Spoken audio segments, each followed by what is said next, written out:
Alright, so I might be a little bit late to the party on this one, but I'm sure by now you guys have all heard about this T app, which is basically an app that women can use in order to dox people, specifically men that they might go on dates with. They can go on the app, they can check and see what other women have said about them, and they can also go on there and talk shit about other men who they've been on dates with previously in order to basically warn other women about them.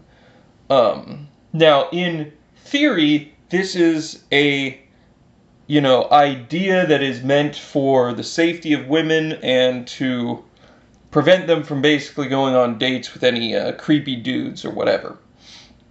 But in practice, I think apparently, at least, what we're seeing is women are basically just using it to slander men, because it's sort of like, think of it as like a Yelp review, but for a guy.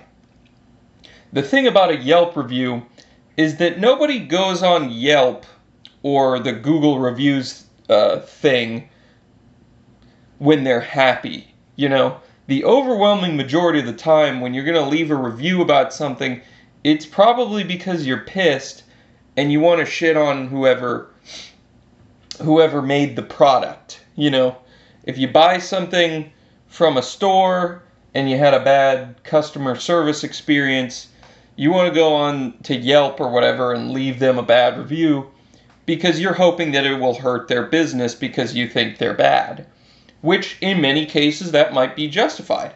So there's nothing inherently wrong with that. But the thing is we've seen from what other women are saying is that a lot of women, they'll just go on there and they'll just talk shit about random dudes that they don't even know just because they're bitter. Now, another development is that the T app got hacked.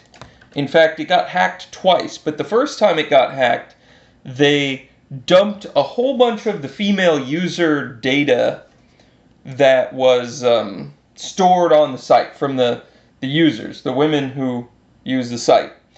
And it basically showed that what you have on this site are the kind of women that you would expect to basically be talking shit about men all day on the internet. We see a lot of like faceless avatars on websites like Twitter or X and Threads and wherever else a lot of these femcels might be talking shit about men, but a lot of times they're hidden behind faceless avatars, and so you don't realize that the woman who is doing all this shit talking is not necessarily the average woman. In fact, a lot of times it is the significantly below average woman who looks like stereotypical cat lady. Now, I don't have anything against cats. In fact, I like cats a lot. I think they're cute or whatever, but the type of woman who's just terminally online talking shit about men.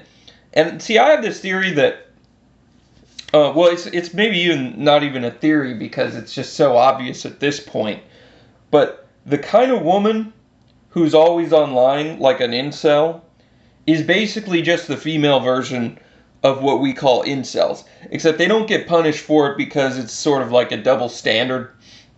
Whereas if a man goes online and talks shit about women, well, then people just go, oh, okay, you're an incel. You're an incel. But here's the thing.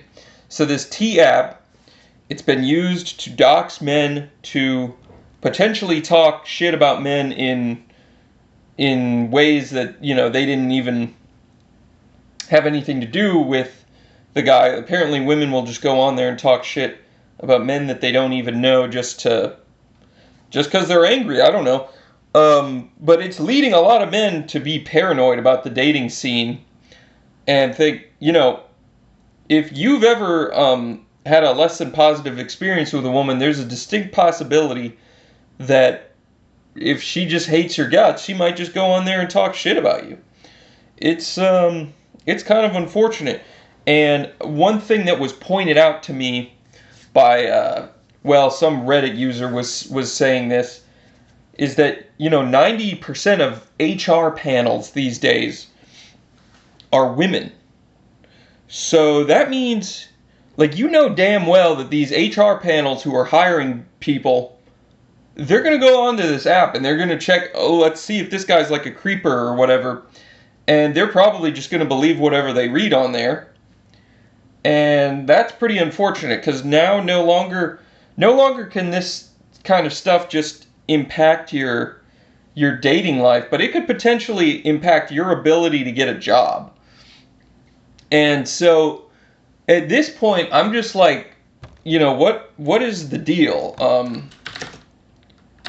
There's not really a whole lot of incentives anymore to really try to date, or at least try to date, liberal women.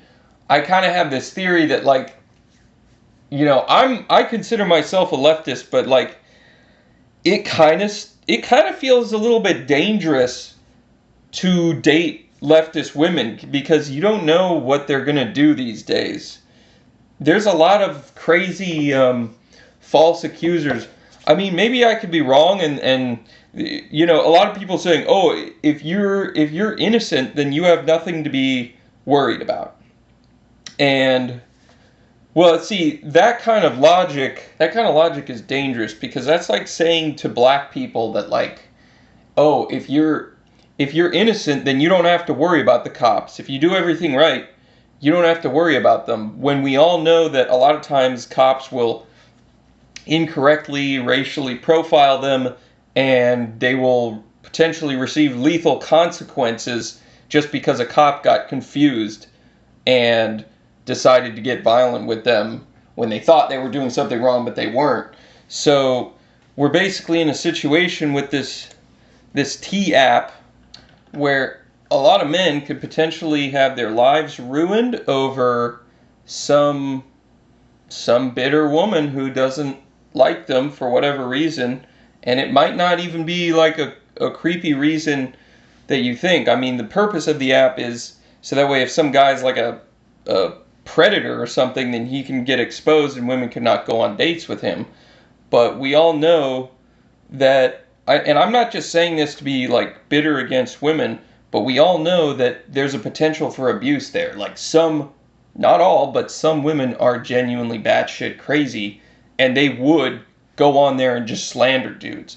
In fact, we're already seeing that, because apparently some female users are reporting that there's women who just go on there and say random shit about dudes they don't even know. So, if that's going on, then it's a little crazy. But apparently the website has actually gotten hacked twice now. It got hacked for the first time a few days ago, and then it got hacked for a second time a few days after that. I'm not sure, like, what exactly was the second hack, but apparently most of the users of it have been exposed by now. And so it's kind of like the tables have sort of turned. Like, now it's kind of like flipped on the women, the kind of woman who wanted to talk shit about men. Well, now their data is out there, ironically enough. But supposedly they've taken a bunch of the features of it offline, but I don't know that I don't think the T app itself is fully offline. But the thing is this thing is very insecure, to say the least. Maybe it'll go down permanently, one can only hope, right? Supposedly there was a 4chan call to action or whatever. Whenever 4chan puts its mind to something, they usually go crazy and they do a big hack. They dump a bunch of users. I think it's like 72,000 users, images stolen in a security breach because they were just being publicly stored.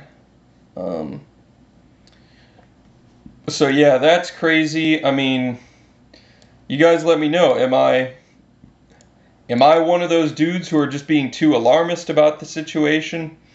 Or is there legitimately a cause for concern that dudes could be unfairly getting doxxed on this website? I mean, for Christ's sakes, it lets you put the home address of the person. If you're trying to prevent women from, going on dates with creepy dudes, I don't see a scenario in which you would ever need to post the guy's address and some of this other personal stuff that's going on there. Like, at most, you would just need to say, oh, this guy's creepy, he's a predator, etc., whatever he did. But I don't see any scenario where you need to be posting people's addresses online. At that point, it just sounds like doxing to me. But I could be wrong. Maybe it's totally justified. Maybe this app was totally called for. You guys let me know down below what you think about the T app.